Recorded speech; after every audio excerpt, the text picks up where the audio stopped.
Welcome back, everyone, and get ready for an exciting conversation with Mike Shaw, one of San Francisco's top realtors and local expert who knows the city like the back of his hand.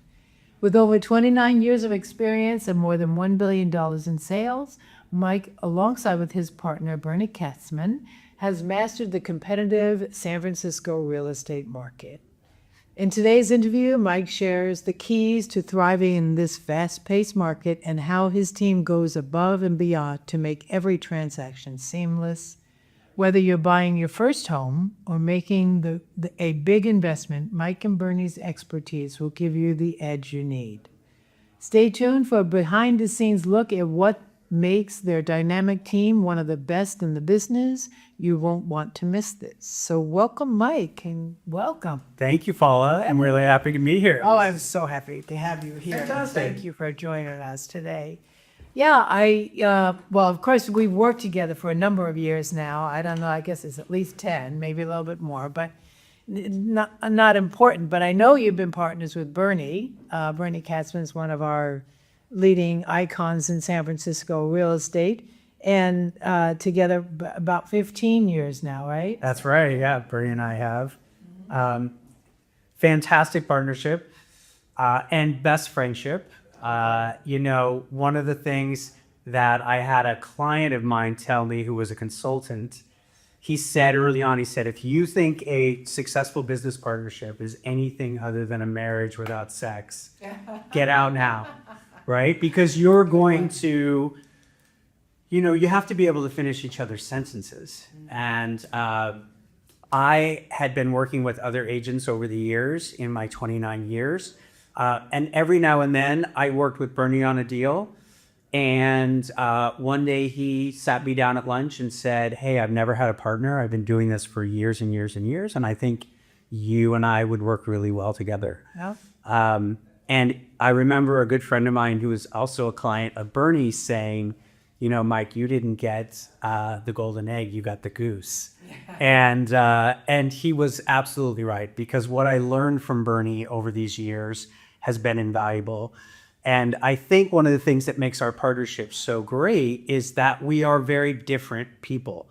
We have very similar and shared values, but Bernie is very sort of quiet and methodical. He was a surgeon, so he brings this sort of surgical background to the business.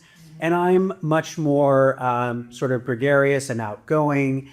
And I think we've learned from each other how to pull the best traits into our business. One of the things that I'm really proud to say, and I know this came from Bernie, is that my team, no one on my team has ever been in arbitration or a lawsuit. And we've done close to $2 billion in sales over the course of, well, Bernie's been in the business for 35 years and I for 29. And it's that never put a document in front of your client that you haven't read yourself.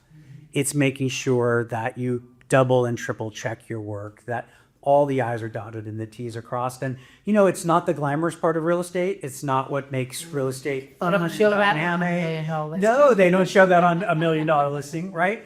But I'll tell you what, when you can sit down and look at a client across the table and say, what you're getting with us is certainty and assurance and protection in a very litigious world, it means a lot. We had two of the top real estate attorneys in San Francisco, or husband and wife. They asked us to sell their home. And when we interviewed with them, they said the reason that they wanted us to come meet with them is that we'd never been in their office. And so that was impressive to them, that we knew the area. Their home was in the Castro where our office is. And all of the business that we'd done had never led us to a lawsuit. So That's great. Yeah, knock on wood. But I think that sort of surgical background has played well in my career. Right. Well, that's wonderful. Is there any particular advice you'd give to anyone else looking for a partnership? Yes. So being in a partnership, and now that's evolved into a team, but starting off in a partnership, for me, I'm the kind of person who likes to work things out through a conversation. So doing this by myself, which I did for many years, was great. But when I got into a partnership with somebody who I could bounce ideas off of and collaborate, so whenever there was a question that sort of stumped me, I had somebody to go to, changed the dynamic of my business and our business. And I remember actually meeting with you early on in my partnership when you then said you need to get an assistant as well, and that your business will grow exponentially as you get an assistant. And so the bandwidth that happened and the expansion when Bernie and I came together was far greater than the sum of the two of us together, right? So 2 + 2 = 4. But 2 + 2 really equals 6 or 8, because when we brought our business together, it really expanded. And so my advice would be find somebody that you really enjoy and then you trust. The one thing that I know implicitly is that Bernie Katzman has my back no matter what. And we've been through some major life events. I lost a sibling. We've had some things happen that really prove that point. But on the business front, you want to have somebody that you can have fun with. Real estate is a lot of work, so you better make it fun. And I tell my clients that we're going to have an intense relationship, but this is going to be enjoyable. If it's not enjoyable, we're not doing it right. Because as you know, we've been in this business for years. You want to have fun. Otherwise, what's the point? Yeah, right? It's your life. Most of us, it comes up a lot in these interviews. We want to have fun, and we do. I mean, we have to do the drudgery. You have to read the contracts, and you have to read every document, and you have to protect our clients. But we have a good time while we're doing it. Absolutely. It's like anything. When you do what you love, the money will come. That's right. Right? So we're in a very competitive market here in San Francisco, and you have been consistently, both of you and your team now, at the very top of, the charts, I should say. You've always been top producers. What do you think sets you apart? What makes you so successful? And, Yeah, I can tell you where the success comes from today, specifically, and that is having an amazing team behind me. So there are actually 4 of us on our team now. So Bernie is our lead. And Bernie is, as you mentioned in the beginning, has a reputation in San Francisco that's unparalleled. Everyone loves working with him. And then myself, with 29 years, we have a woman by the name of Mila Gelman, who is our operations manager, and she makes sure that all of the paperwork is done. And I say she runs my life. I don't know what I would do without her. She also does all of our risk management. So she goes through and she makes sure that, everything is spelled out the way that it needs to be. And she's on top of that when the new forms come out, new contracts. She's really phenomenal. And then we brought in a new agent a couple of years ago, a young man by the name of Michael Dunn, who is the hardest worker I've met. I mean, if I had been that hardworking at 25 years of age, where I'm today, he's brilliant. And so when I walk into a meeting with a client, I have this wealth of experience behind me, not only mine, but the team as well. And we tell everyone when we meet them, you're getting all of us. It's not just one and done. You get a whole team of folks working behind you. So if one of us happens to be out of town or unavailable, there's somebody with incredible knowledge there to step in and hold the reins as well. So walking into a meeting with a new client, and letting them know that they get that kind of experience, I think sets us apart. The other thing is that our client relationship skills are phenomenal. And I can say that because I really care about the people that I work with. I care about the outcome of the transaction. And more importantly, I care about my relationship with them. You can't build a 30-year career if you're thinking transaction to transaction. You have to be thinking the long game. And so what is most important to me is the holiday cards that I get from clients, the parties and the invitations that we get, the continued relationship that I build with clients over the years, that has them coming back time and time again. It's a very social business. I mean, we could have, so many clients in a year and then all want to become friends, so you can load up. Tell me, I mean, I think at this point in your career, both of you and Bernie, longevity, probably working on referral only, maybe. I don't know, but What do you do to generate business and stay at the top like that? I mean, is it just referrals at this point? Is there any advice to new people? How you get there? Yeah. So it almost, I would say 97% of our business is repeat and referrals. We do very little, sort of out there. I'll interrupt you, but that's a good place to get. And that's something most new agents should strive for, is to be working by referral. Okay, and then how you get there? How do you get there? You get there by being the best agent you can be. Really, it's a competitive world out there. So how do you find the thing that sets you apart? So one of the things that I know that I do really well is I connect well with people. So utilize the skills that you have. We were talking earlier before the interview that we do a lot of video, and I know that I am good on camera. I know that I'm good in front of a camera and creating video content for our clients to sell the whole story. We consider ourselves a PR firm. So we're really putting together the whole story of what it means to live at 123 Main Street. And I learned how to do that just through trial and error.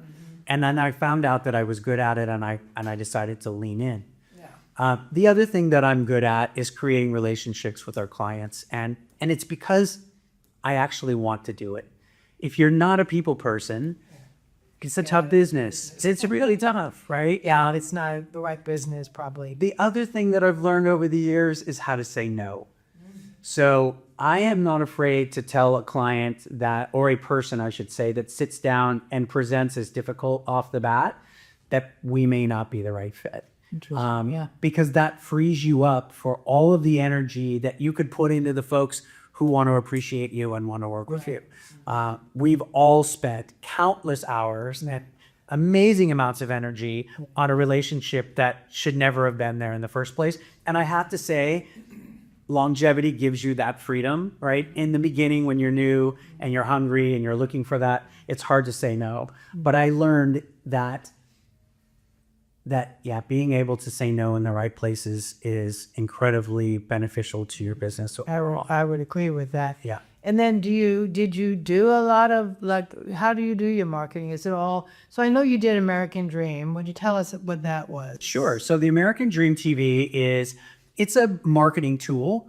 Basically what they do is they help you create long form videos. So they were 15-minute videos, which, when we do a property videos these days, it's 2 minutes at the most, because you want to capture people in a brief segment. But I used to go around, talk about different segments of San Francisco, give you history and tidbits about Noen Valley or the Ferry Building, and then I would promote a listing as well.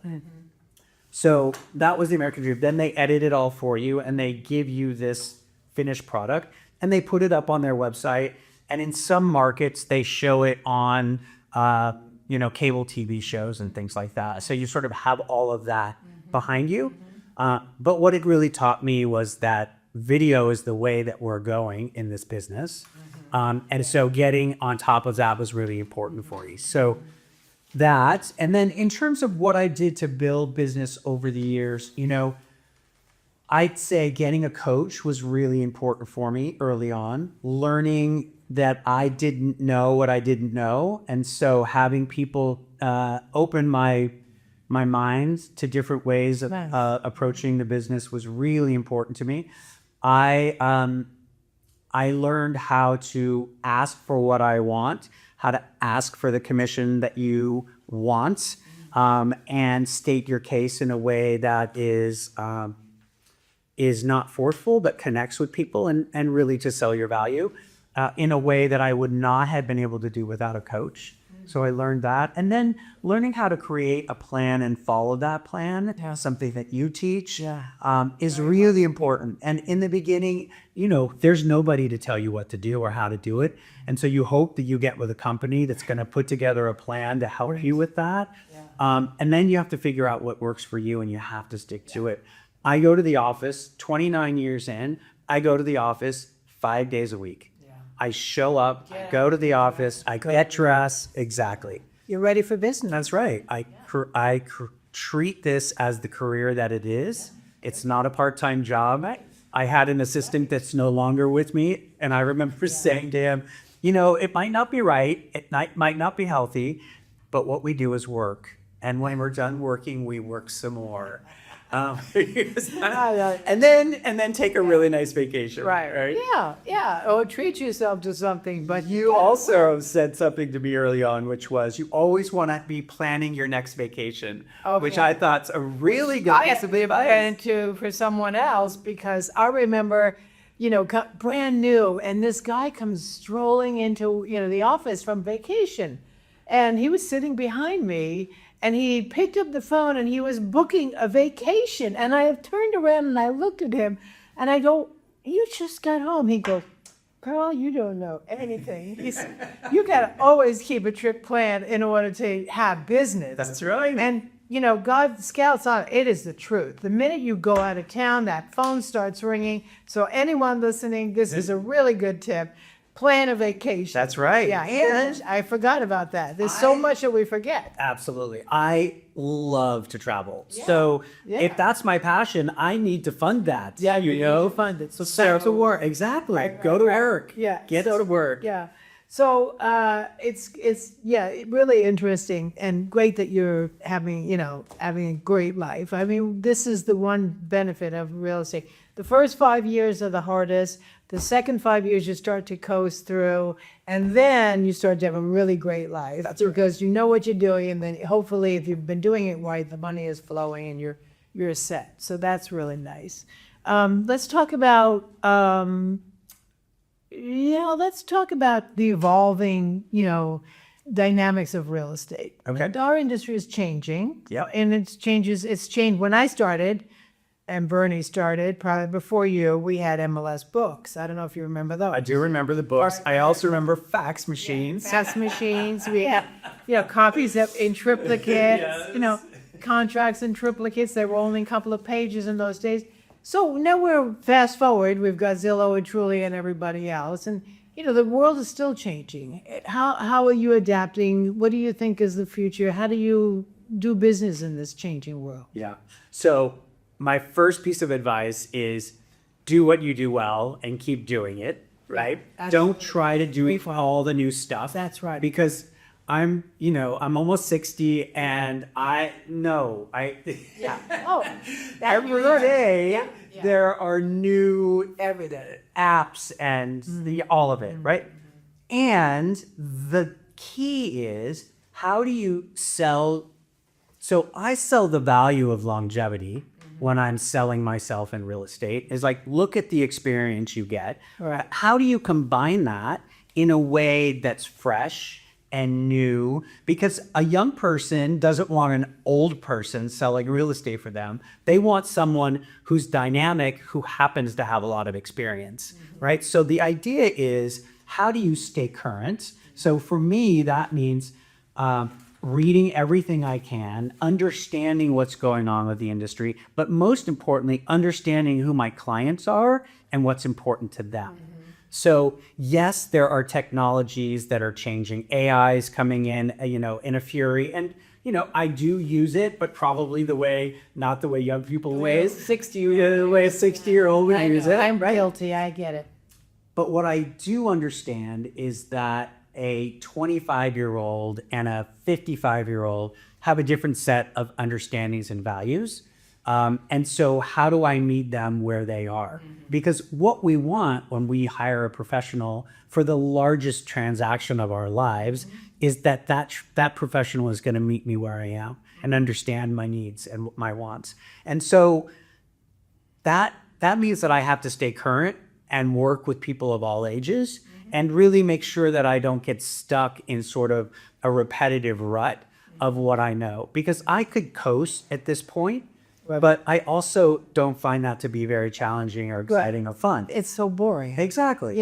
We want challenge. We do. And there's nothing more challenging than sitting across the table from a couple who are in their early 20s who may have just come into a bunch of money and want to buy something, and then finding out what it is. And hardly they shop so differently. They do. You know, I mean, we used to put people in our cars. When was the last time you did that? That's right. Yeah, was that what do you steal with you? Yeah. Good. I did it last week. I overwhelmed them. I took them to too many because they can't handle so many of them. But tell me what's the difference between working with well, I don't even know what the 20-year-olds are called. They're not millennials anymore. There must be a new. Yeah, there is a term, and they're probably the AIs. I don't know. But what's different? Working with them. What's different is that things move very fast. Yeah, really fast. Do they expect? Of course they. Yeah. I learned that the smartphone is the greatest thing and the bane of our existence at the same time, right? Yeah.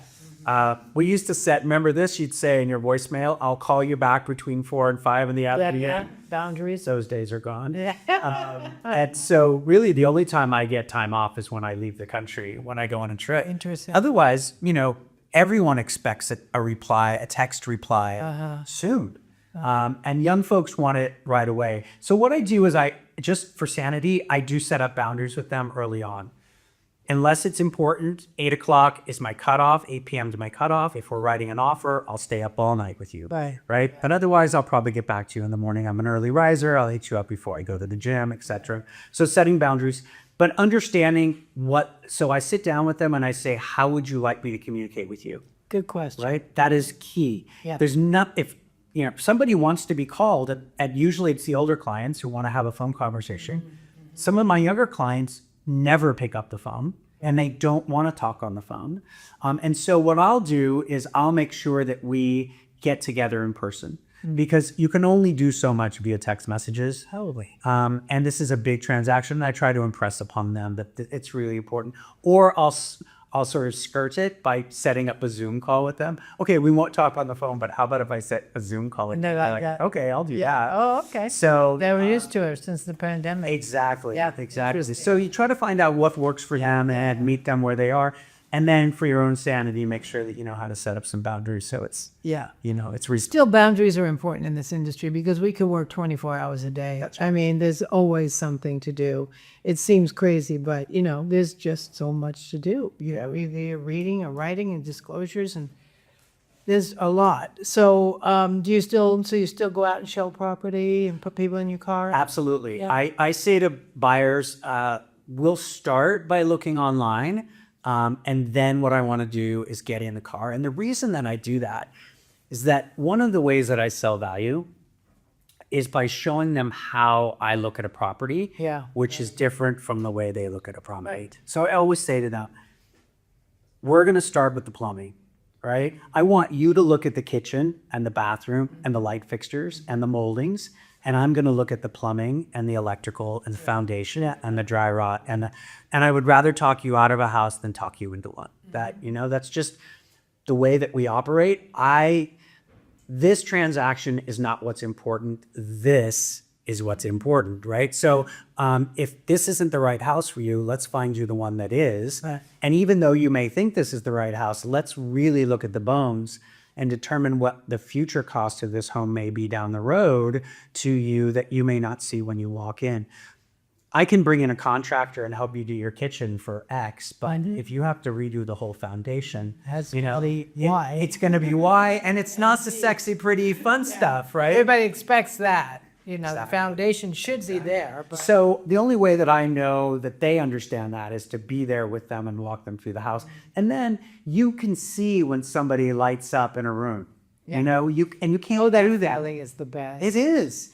Yeah, when you're not with them, when you're with them and you get that, I remember that I still sell real estate, so I know when you walk in and you can always tell, right? That's right. Are they interested in this? Do they have, and then suddenly when they light up and they have all those tingly feelings, they keep talking about this and that, everybody gets excited, right? Because it's the right place. Yeah, Exactly. really. And they tell you, I will only look at modern properties, and then you walk into that Victorian that they fall in love with, and they buy that. So yeah, we all have that story. Right. So you definitely want to make sure that you, any new agents out there, get in the car, take them out and show their property. And it's also the best way to get to know somebody.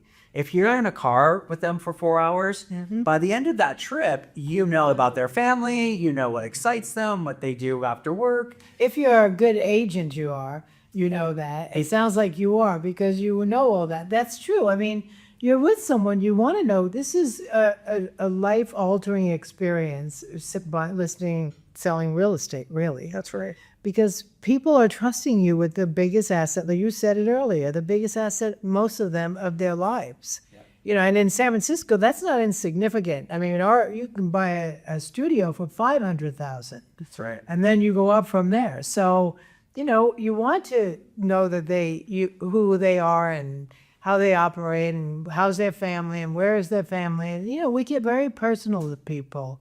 I mean, it's one of the things that I love the most about this business has been, and I think, you know, you have 29 years in. What keeps you motivated and interested? The people, Yeah. without question. Right. It's the people. Every time I meet someone new, it's a different story.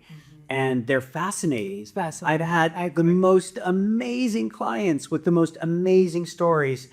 And, you know, one of the things, and they've also been incredible teachers. Yeah. Right? I have learned from all of my clients. I had a client once, she was the CFO of AOL Time Warner. So this tells you how long of the app was, right? That was a big company back in, Yeah, Time Warner. yeah. You know, like And AOL came together, and that was a huge company. And I made a mistake, and I tried to cover up that mistake with my personality. Oh, It was yeah. early on in the business. Yes. And she read me. She was an executive of a Fortune 500 company, and she read me. And I learned, and I went back and thanked her afterwards. I said, thank you, because I learned that what she wanted, what this woman, high-powered woman wanted, was someone with all the knowledge. She didn't care. I mean, we had a great time, and that's why I misread it, because we would laugh together and have a really good time. But what she really wanted when push came to shove was someone who knew what they were doing. And I learned early on, you can have all the personality in the world, but if you want to be good at this business, you need to have the knowledge, right? So it's a combination of both. And going back to your question, every time I meet a new client, there's there's a mystery to it. Yeah. And even the repeat clients, there's something new happening in their lives, right? The kids just graduated from high school. Or the kids are now buying. I'm that old. Yeah, me too. I've had quite a few of those myself. So that's fun, right? Yeah, multi-generational experiences in our career. Yeah, when you're in it for the long haul, and we are, you know, people that really succeed are in it for, you know, decades. That's right. And we watch people's children grow, we watch people die, we watch people get divorced. You know, a lot of things happen, and it's very emotional. But we're very invested in them and in our relationships with these people. That's right. Yeah. Yeah. And the other thing that's exciting, and this is really where Bernie is in his life, and you'll understand this because you do a lot of it, is this sort of role of mentor at this point, right? So I saw an interview with Jane Fonda, and they said, well, how did you, at 93 years old or however old she is, you know, she said, when I turned 60, I reevaluated my life, and I said, what do I want to do with the third act? So she figured 60 on was the third act. So I'm going to be 60 next year. And the third act is much more about mentoring, teaching, handing down the knowledge that I have developed over the years, because that's how I got where I am, right? So somebody had the heart to reach out and mentor me in a way that changed my life and my career. And I've had several mentors. And so for me, it's not going to be about that next deal, although, you know, I want to do the next deal. I'm still competitive. I'm a realtor. Well, yeah. But it's a lot this. more of that is going to be, I think, and this is why having a 27-year-old on our team who's super hungry to learn, Right.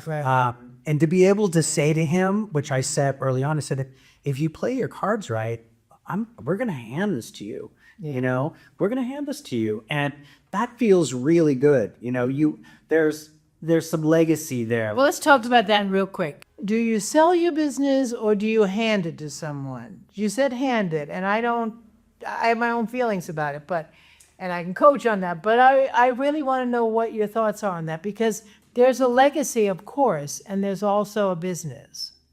So here's the way that I see it working. is that as and I still have many more years I in know, selling you're real not estate, there. but once I get to that place, I think I will take a backseat role, and take a referral from the business that comes through, right? So you build this business over the course of 30, 40 years. You're not going to just simply hand it to somebody. So rather than sell it, I think having somebody, a team that I've helped create, take the lead and then take a step back and take a little piece off of each of the deal that I bring the clients in on is probably the way that I'll make that happen. It seems to be the direction that Bernie, who started this whole team, is going, and it works really well for us because I don't know that I don't know, but when will I be at a place where I want to completely divest myself? I don't know if that, Oh, yeah. I love what I do. So we'll see. They say all realtors don't retire.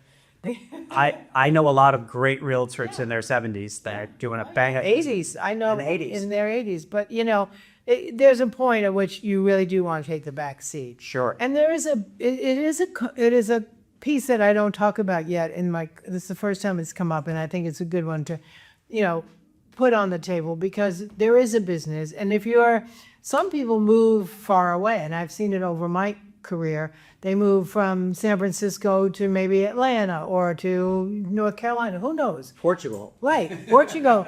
As you have a business here and you're not going to be working, so you can sell it, one, Yep. or you can take referrals in the future.